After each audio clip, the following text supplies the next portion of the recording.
안녕하십니까. 소아청소년과 곽병옥입니다.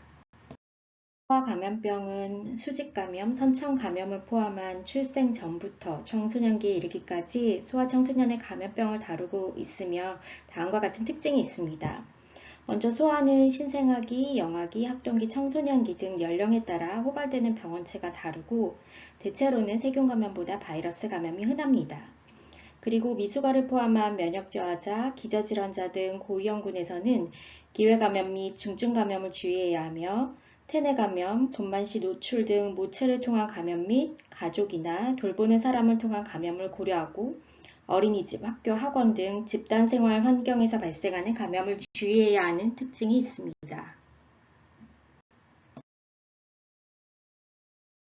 제1, 2, 3, 4급 법정 감염병 중에서 결핵, 수두, 홍역과 같은 공기주의 감염병과 소아에서 호발하는 백일의 유행성 이하선염, 풍진 성홍열과 백신 접종이 이루어지고 있는 폴리오, 수막구균, B형 헤모필루스 인플루엔자, 폐렴구균이 있는 제2급 감염병에 해당하고 인플루엔자나 수족구병, 장관감염증, 급성 호흡기 감염증, 엔테로바이러스 감염증이 표본감시를 시행하는 제4급 감염병에 해당합니다.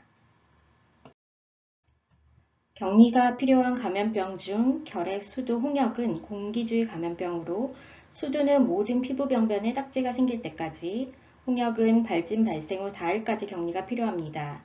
유행성 이하선염은 침쇄면 발생 후 5일까지, 백일에는 적절한 항생제 투여 후 5일, 성홍열은 항생제 투여 후 24시간까지 격리가 필요합니다. 소아에서 호발하는 질환을 몇 가지 보여드리겠습니다. 안화주의와 피부의 연조직염 사진으로 대개 경구 또는 주사용 항생제 치료를 필요로 합니다. 다음은 인두의 발적 또는 편도에 삼출물을 동반하는 인두 편도염의 모습이고 바이러스 또는 세균에 의해 발생할 수 있습니다. 열과 동반되어 선홍색의 작은 구진이나 햇빛에 탄 피부에 소름이 끼친 것 같은 모습의 발진, 또한 딸기여의 모습을 보이는 성홍열 환자의 모습입니다. 다음은 한쪽 또는 양쪽 침샘 비대를 보이는 볼거리 환자의 모습이고,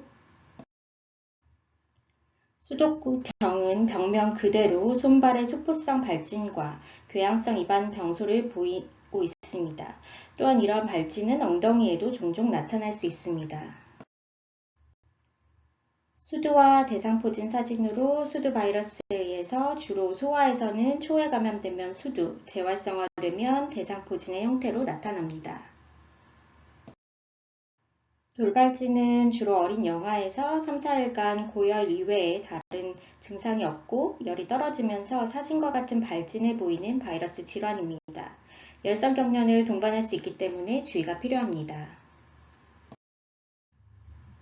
소아에서 흔한 호흡기 바이러스는 대개 왼쪽에서 보시는 것처럼 계절성을 보입니다. 라이노, 사랑코로나, 보카 바이러스 등 주로 상기도 감염을 일으키는 바이러스를 제외하고는 메타뉴모 바이러스는 주로 초봄에, 파라인플루엔자는 봄, 여름에, 아데노바이러스는 가을, 겨울, RS 바이러스는 겨울에, 인플루엔자는 겨울부터 초봄까지 유행하는 경향을 보입니다.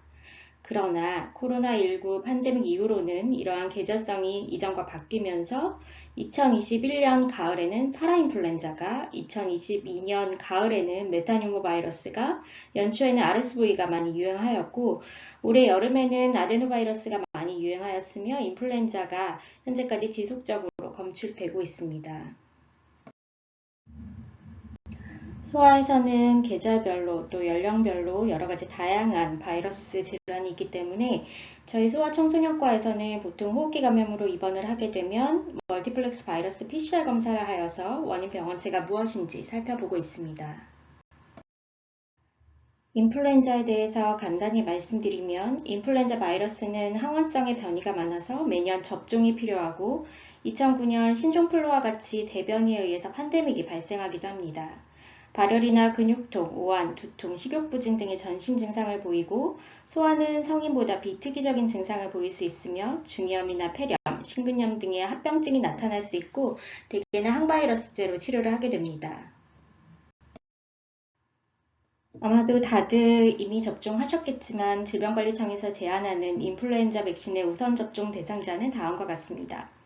먼저 65세 이상 어르신과 생후 6개월부터 만 5세 미만의 소아, 임신부, 기저질환자 및 면역저하자는 감염 시 합병증 발생이 높은 고위험군으로 접종이 꼭 필요하며 고위험군에게 전파시킬 위험이 있는 의료기관 종사자나 어린 영아를 돌보는 베이비시터, 고위험군과 함께 생활하는 분들도 접종이 필요하고 유행 방지를 위해 학교나 학원 등 집단 생활을 많이 하는 소아 청소년들에게도 접종을 권고하고 있습니다.